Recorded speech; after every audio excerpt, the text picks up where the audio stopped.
So I don't want to spend too much time on that slide, other than to say that's myself on the left, Paul Gazelle, Director of Community Spaces and Services, Lisa Schiff, Planning and Natural Systems Director, and Ron Hartley as Director of Engineering and Infrastructure Services. That's the structure of MidCoast Council with the Interim General Manager Glenn Hanford heading up the organisation.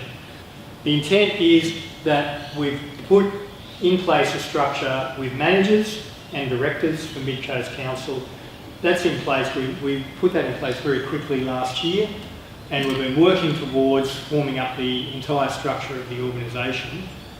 All those positions are full. We've populated the entire management team structure last year. I think by around about September we had those in place, and then we've worked through the rest of the organisation.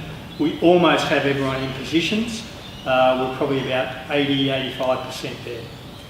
This is just what we're going to cover today.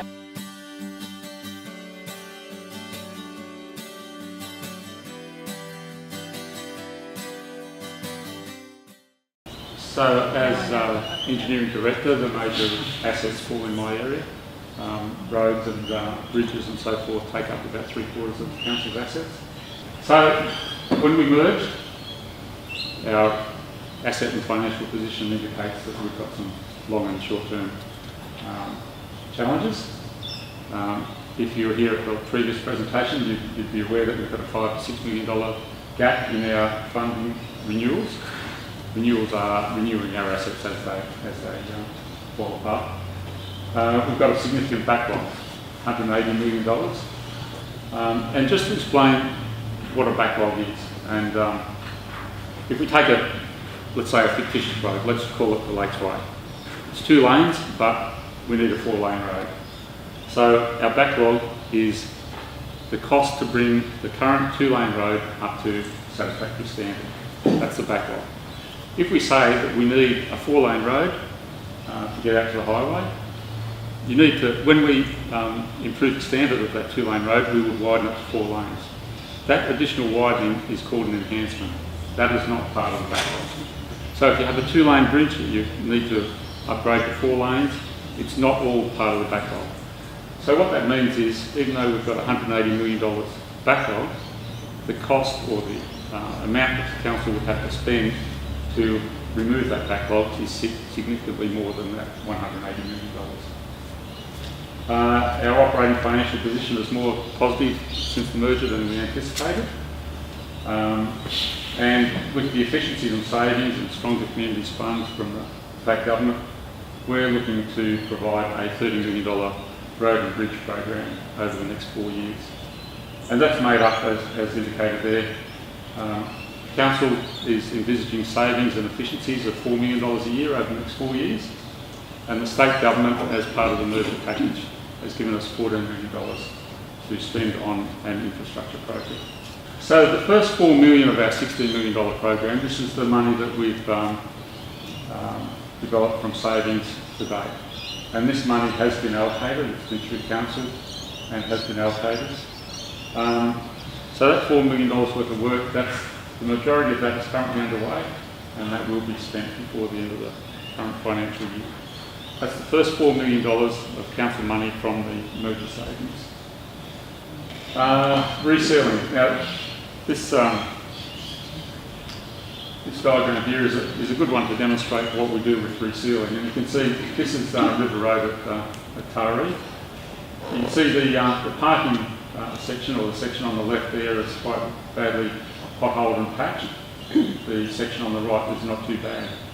Now, that's up for resealing, and resealing will extend the life of the pavement. If we reseal that just as it is there, then the left-hand side will fail fairly quickly. We wouldn't get value out of the sealing. So we heavy patched and stabilised that left-hand side. The right-hand side needed a little bit of work, but the majority was okay. If we hadn't resealed the road at the time when we did, then give it a couple of years and the right-hand side would end up the same as the left, and we'd be up for significantly more cost. So $1.25 million in the previous slide. This is the sort of work we're doing for that $1.25 million. Stronger Communities Fund.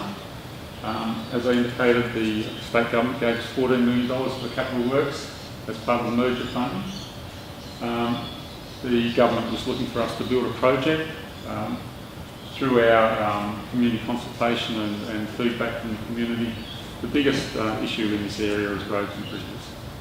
So through the process, there was a designated process from the state government to assess what projects we spent money on. That's involved local members, property advisors, state government people, all part of the assessment body, and the projects had to be submitted to that body for approval. That has been done, and we've got a program of expenditure for roads and bridges. We'll be spending that on a needs basis across the area. And the breakup down here, we're yet to assess the detail of what that's been spent on, but that breakup will reflect the needs across the area, and that's likely to be an expenditure level, and that's based on the backlog. So you can see the roads in the main area and the bridges are significantly underfunded, and the backlog is much greater there. Forster Council, the $4 million. There is a project in Gloucester on the Thunderbolts Way. It's $4.5 million. It's quite a dangerous steep bend on the Thunderbolts Way.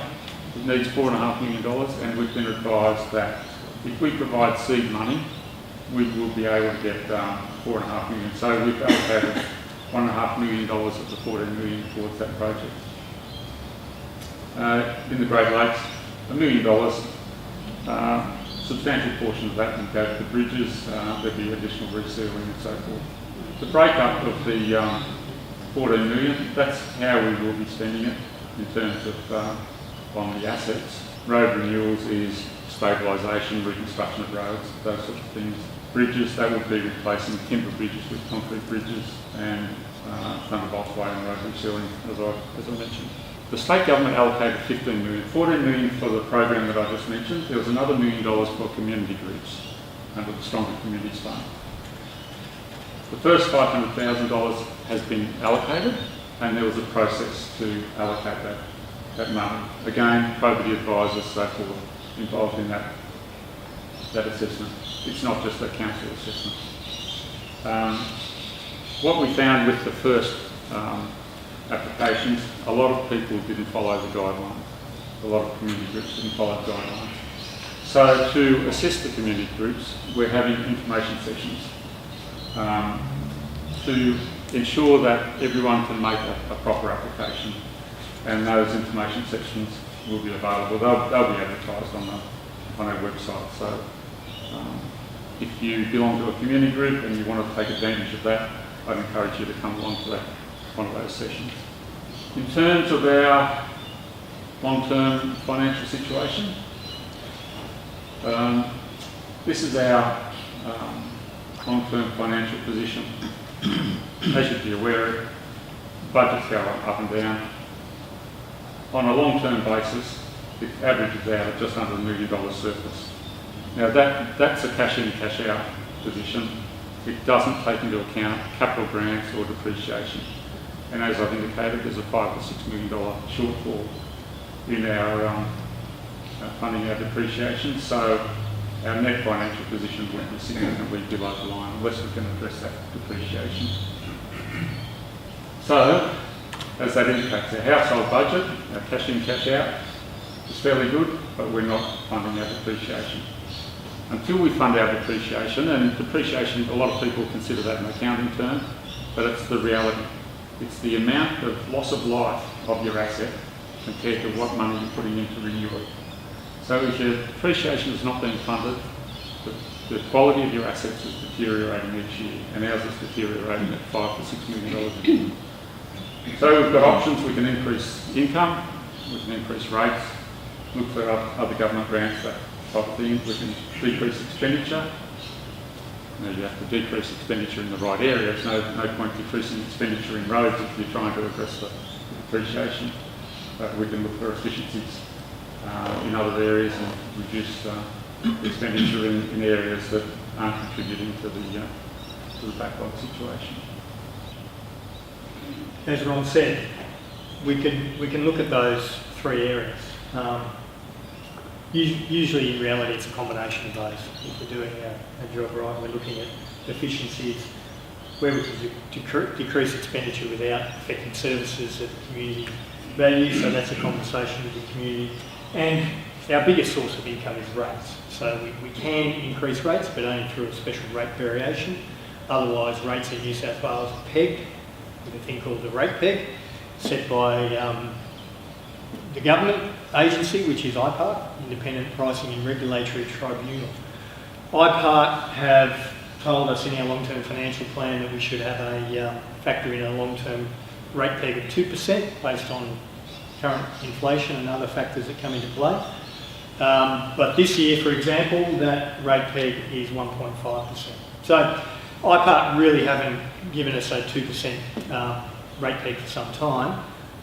That does impact on our budget bottom line, but that's the world that we live in.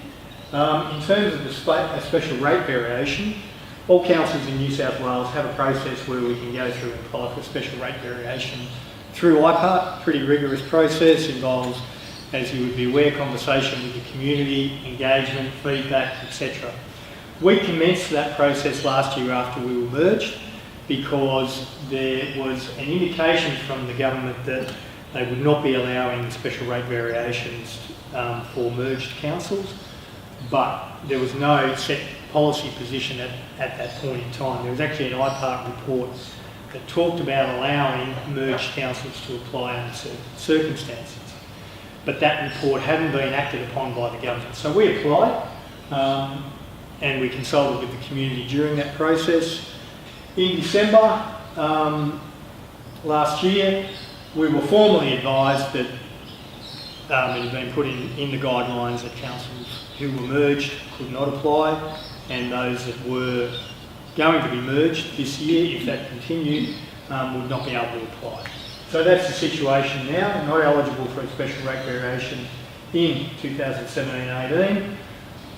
The government's position on rates is that there's a bill before Parliament, and what that is actually saying is that current rate structures have to remain in place until 2019-20, and that no special rate variations will be allowed until after 2019-20.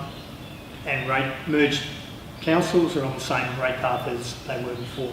So what that effectively means is that we've got one council, we're operating as one council, but from a rate perspective, we're operating as three pre-merged councils. We keep three separate rate structures, we issue rate notices to three pre-merged communities, and we don't do anything to change the mix of those rates within those three former areas. If that bill goes through, that's what will happen. That will prevent us from doing any rate harmonisation across the three former areas, and in addition we won't be able to have any rate variations in that period. So that's a bill, we're not sure where that'll end up, we'll keep our eye on it, and so that's a changing situation, but if that came into place that would be the situation we'd have to work with until 2019-20. So, you mentioned efficiencies before. As at December 2016, we've realised 4.829 million from efficiencies achieved through the merger. That's broken up in, clearly the majority is, we initially got 1.1 million from staff redundancies, and 1 million, an extra 1 million will come into play on the 30th of June. So how that's come about is that when we merged, there was a number of senior staff who left and took voluntary redundancies. It was a voluntary scheme where many people who perhaps put their hand up didn't get approved, but we did approve redundancies, particularly in the senior management level and the next layer of management. And that was because when we merged three councils together you have a duplication of similar types of managers, and some of those managers chose to take a redundancy and leave the organisation. As a result, there'll be 2.1 million ongoing savings from 1 July this year. And we estimate there'll be an ongoing saving of 380,000 just in Councillor expenses and councillor allowances, because we've had 3 councillors before and we'll be going to a council in September this year with 11 councillors, and that will result in savings in councillor allowances and training and councillor development expenses. There was a one-off saving in plant reserve. Ron, do you want to explain that a bit better? It's just the way that when we've merged. The way Gloucester and Great Lakes councils ran their plant, we had a reserve, so when you buy and sell plant, it comes out of the reserve. Taree Council allocated funds in their annual budget to buy a new plant. Now, what we've said is the reserves in the Gloucester and Great Lakes plant reserves was sufficient to fund the one-off budget in the Taree Council. So that's where the savings come from. So, as I said earlier on, Dept of Premier Cabinet, we have a lot of reporting requirements to them, and this is the plan to the end of June 2017. These are some of the high-level things that we have to do. Organisation, structure, in place and populated, we're there, pretty much. System integration, well, that's big. That is whole system integration across the 3 organisations. We had different IT systems across the 3 areas. You can't just blend them into one. But we have to have decisions made and implementation progress. We have made decisions on what system we're going to go to. We're currently in contract negotiations with the IT vendor, and we've got the MidCoast Water situation on top, so we're progressing on that. We're progressing cautiously because we want to leave that situation to play out so that we can integrate that if we need to. So that's a big one. I mean, systems integration will take probably 3 years in reality on a priority basis. Obviously, we'll get the financial systems merged as a priority, number one. Then there's all the peripheral software, financial and property. And then there's all the peripheral systems that go with that, such as HR, etc. Service levels identified, reviews planned, and to identify efficiencies and scenarios developed. That goes to the heart of the service level review to see what level of service across the entire MidCoast Council area. There are different levels of services across the 3 areas. We didn't all deliver the same level of service. Easiest example is libraries. If you go to libraries in the former Taree area, they had longer opening hours. I think they had more libraries. Gloucester was a different situation when it was part of the regional library with Newcastle. So there's lots of examples of those. Our plan is to work through a service level process with our managers, with our staff, have information available so that we can present that to the new council and they can start to look at the service levels. If we're going to be then amending and moving service levels, some of those areas would need interaction and consultation with the community. The intention is to have that one single website by 30th of June, and we're confident we can hit that target. Consistent engagement with the community. I think this is the 3rd time we've been out since we merged, so we're continuing to do that. There's been other engagement on specific matters, and there will be further engagement on a new community strategic plan for the MidCoast Council area in the near future. Organisation values developed. We're commencing that process shortly and looking at an organisational culture. Again, we've commenced that process. Stronger council framework measures delivery, I'll get to that in a minute, and visual identity, I'll cover that in the next slide. So the visual identity gets to what is MidCoast. What we did was we went through a consultation process on coming up with an identity for MidCoast Council. That was a requirement of DPC of all merged councils. They saw that as an important thing to actually engage with the community on what is the identity. We are a vast community, as everyone would know, probably one of the biggest of the merged councils and one of the largest areas and populations. So a big area. What that consultation did was came up with some obvious differences when people are either on the coast or village areas compared to larger towns, to the inland areas and the agricultural and farming areas. However, there was common ground. You know, we are connected, we're strong, we have character. We chose this for lifestyle, different lifestyle reasons. People are our strength. People get together and band together in our community. And we have it all. We have a lot of good things. So then there was like this natural connection. Across the whole area, people talked about there was a natural connection. Whether it's with the water, whether it's with the land, there is some common ground. So we did 450 surveys were received, there was workshops, there was a steering committee, and that did meet, I think, on the 16th of March. We've had feedback from community and business for 2 weeks, and we're looking for that 20th to the 31st of March, so we're in that time now. That will lead to a logo for the new council. That's a requirement, we need to get there, but we've used this other process to actually better inform us on what the MidCoast community sees as important from a community perspective.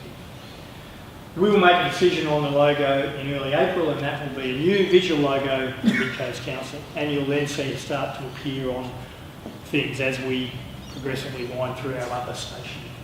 Every merged council was required to go through the engagement process with the community. Were they required to come up with a fancy logo as part of that? Yes. This also, all this work will also be fed into our first community strategic plan, which is part of our integrated planning and reporting. So a lot of this information is valuable to feed into that community strategic plan process. Yes, we will have a new logo. Pretty much every new organisation will come up with a new logo. But the basis of this is to feed into what this community sees as important to the local area. That moves on to, as I said, that will feed into the community strategic plan. Tracy's our community engagement officer. Tracy will be leading and involved in the community strategic plan process, which is a process to develop a community strategic plan for MidCoast Council, 10 to 20 years.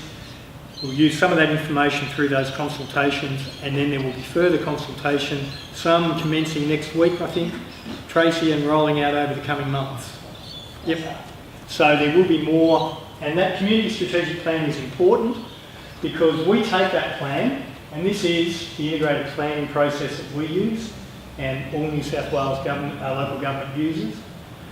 We then develop from that community strategic plan a 4-year delivery program. And where there are local community plans, and we would like there to be more of those across the council area, where there are local community plans, we'll take those and we'll feed them into council's delivery program.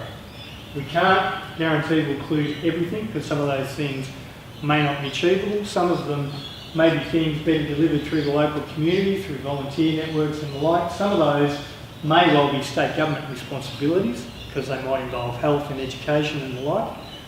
And we won't directly provide those, but we may be able to impact through advocacy to the relevant state government authorities.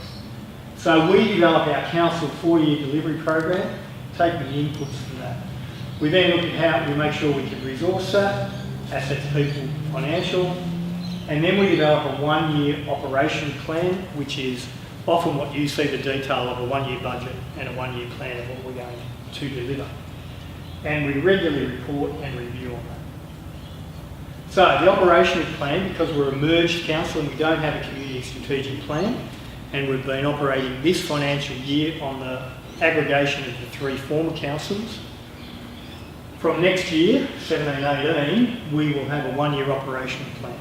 The reason it's 1 year is that will get us through to where we will then have a community strategic plan, and we'll then prepare a 4-year operational plan from that point on. So we will do a 1-year, we're currently preparing that now. That will go out on exhibition usually in April, May, come back to council in June for adoption.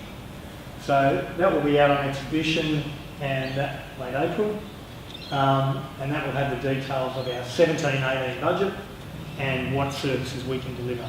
And that will be based on 1.5% rate fee. Except for Gloucester, we're there in the last year of a special rate variation which will expire at the end of 17-18. So, from a rates perspective, each former council is still treated separately at the moment and will continue for the coming years.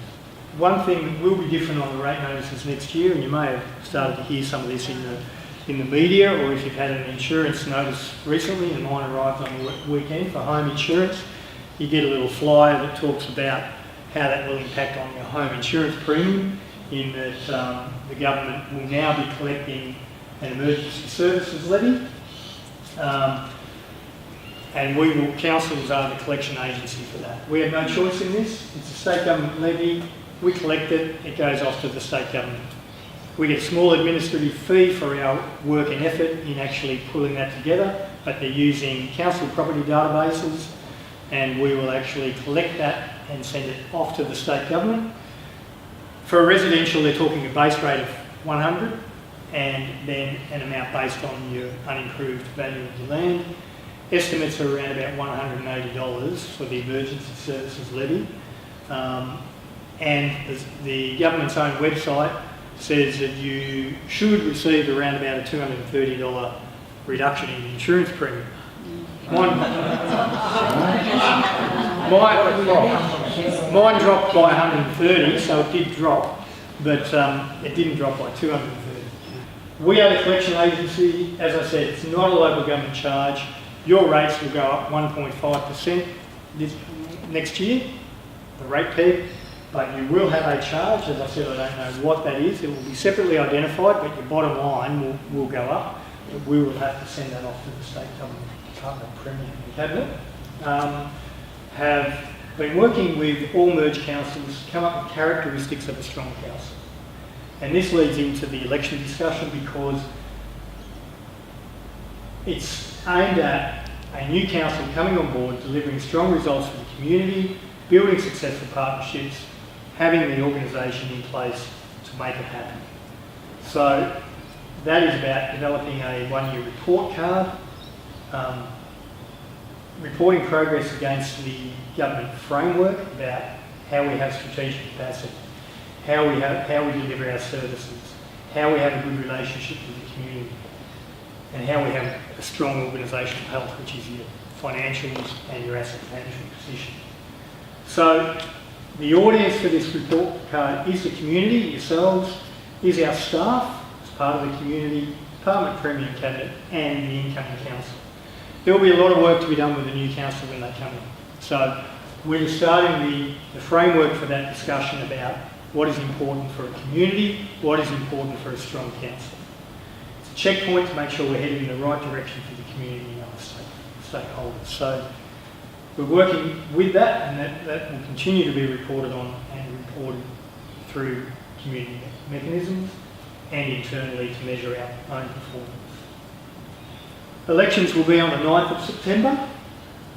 Nominations will open on the 31st of July and run through to the 9th of August. So it's a small window for nominations. What that means is that there'll be a lot of communication before that. Candidate information sessions, we're looking at mid-May through the MidCoast area. We'll advertise that. Information will provide the usual on the role of councils and council laws. Some of that's legislative, but in addition to that, we'll be making sure we focus on what this new MidCoast Council is about. It's large, it's big business, it's a large community. It needs to be strategic by nature, because to represent the community with 11 councillors will have to actually focus on a lot of big picture and have all the systems and mechanisms in place to report information to it so we can make reasonable and informed decisions. So we will provide information through those sessions for anyone interested in becoming a councillor. The Office of Local Government has put advertisements in last week's paper proposing the dissolution of MidCoast Water and integrating that into MidCoast Council. That will be on exhibition 28 days, pretty much from now. We're in it now, through to the 12th of April. They will consider submissions. The Minister makes a decision and makes a recommendation to the Governor, and then that's made by proclamation. If that happens, that will happen sometime after there, and we will then look to, if that decision is made, we will merge with MidCoast Water, and they will become part of the MidCoast Council organisation. and will operate similar to what other general purpose councils that you see around the state, where they have a water division, usually within their council operations. Those reports on water matters and the like then are reported to council in the normal process, and they become an operating arm of the council. So that's something that we have coming up very soon to deal with, and we will look at the integration aspects of that should that decision be made. We're already talking to MidCoast Water about how that can happen. There's a lot of uncertainty around these situations, so we're trying to actually do what planning we can and have that in place so that if the proclamation is made, we can work across. Initially, they will just drop in as a whole department unit and continue to operate as they are, but we'll transition and integrate that business into the MidCoast Council business if that decision is made. As with the 3 merged councils, we'll look at what surplus assets there are as we progress through a service review, and if there is any assets, I presume you're talking if we need all that office space. Would we need that? We'd have to go through a process of what does the integration look like, where do we need to put staff, do we need a central headquarters, not even going there, that's a decision for a new council. How do we operate most efficiently at the moment? We've got a lot of people travelling. The same would be for MidCoast Water. They cover the same geographic area. So we would have to have a good look at that, and if there's any efficiencies in that, we would discover those. Thank you.